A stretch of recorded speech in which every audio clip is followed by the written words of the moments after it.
Okay, let's talk about one of the biggest, most magical, and, let's be honest, one of the most challenging parts of being a new parent, your baby's sleep. Because it is so much more than just a little rest. It is literally the foundation for everything that's to come.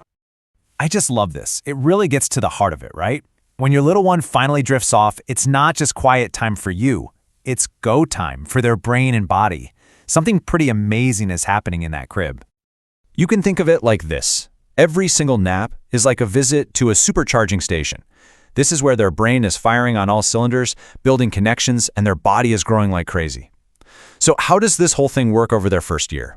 Let's break it down. To make sense of it all, we're going to look at their first year in 3 big stages. We'll start with that wild newborn phase. Then we'll move into finding a rhythm, and finally, we'll get to the good stuff, stretching out that glorious nighttime sleep. All right, first up, the newborn sleepyheads. You know this stage. It's that beautiful, blurry, chaotic time defined by pretty much one thing, and that's sleeping. Now, I know it might feel like they're awake all the time, but newborns are actually sleeping for a whopping 14 to 17 hours every single day. I mean, to put that in perspective, that's up to 80% of their entire day spent in dreamland. But, as every new parent knows all too well, that sleep comes in short, totally unpredictable little bursts. And here's where it gets really interesting. A huge chunk of that sleep, about 50%, is what we call active REM sleep. And that number? It is so important. So get this. As adults, we spend maybe 20 to 25% of our sleep in that REM stage.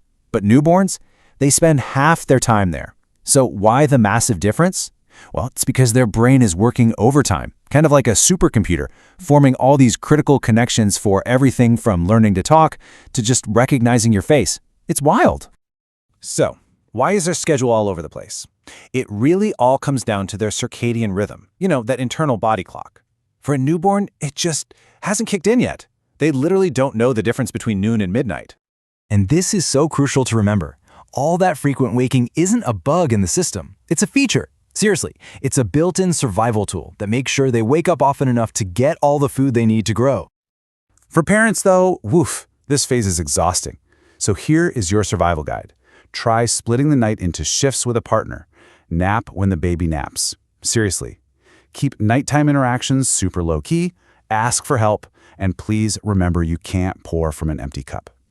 So what happens next? Well, right around that 3-month mark, you'll start to notice a change. This is the stage where you finally start to see a rhythm peeking through. Their total daily sleep drops just a little, down to about 12 to 15 hours. But here's the big win.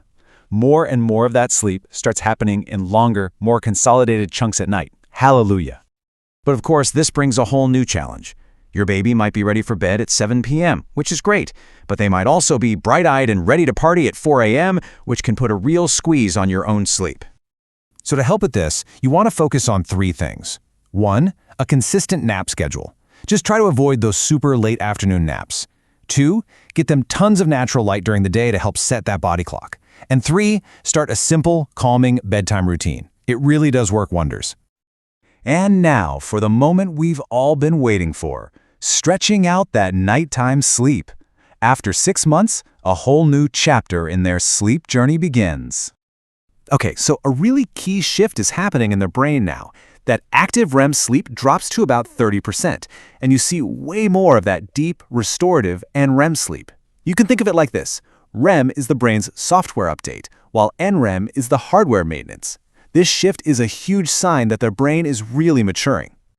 But just when you think you've cracked the code, it happens. Your baby who was sleeping like a champ suddenly isn't. You're thinking, what is going on? Okay, first thing, don't panic. This is probably a sleep regression, and it's actually a good thing. It is a totally normal sign that your baby's brain is busy learning awesome new skills, like crawling or standing. Their mind is just too excited to shut down. So to get through it, make sure you have a nice, calm wind-down time before bed. This is also a great time to help them learn how to self-soothe, but most of all, just provide tons of extra hugs and security. They really need that comfort during these big growth spurts. Whew! We have covered a lot, from that newborn haze all the way to those big 6-month milestones. So let's wrap it all up with your essential parent survival kit. The key things to hold on to during this wild ride. No matter what stage you're in, routine is your absolute best friend. Try to understand where your baby is at developmentally, share the load, and never, ever be afraid to ask for help. But most importantly, just remember this phase is temporary. And take care of yourself. And if you take away one thing, let it be this. Sleep is like a little gardener for your baby's brain, silently nurturing everything they need to grow and blossom. What's happening in there is just incredible.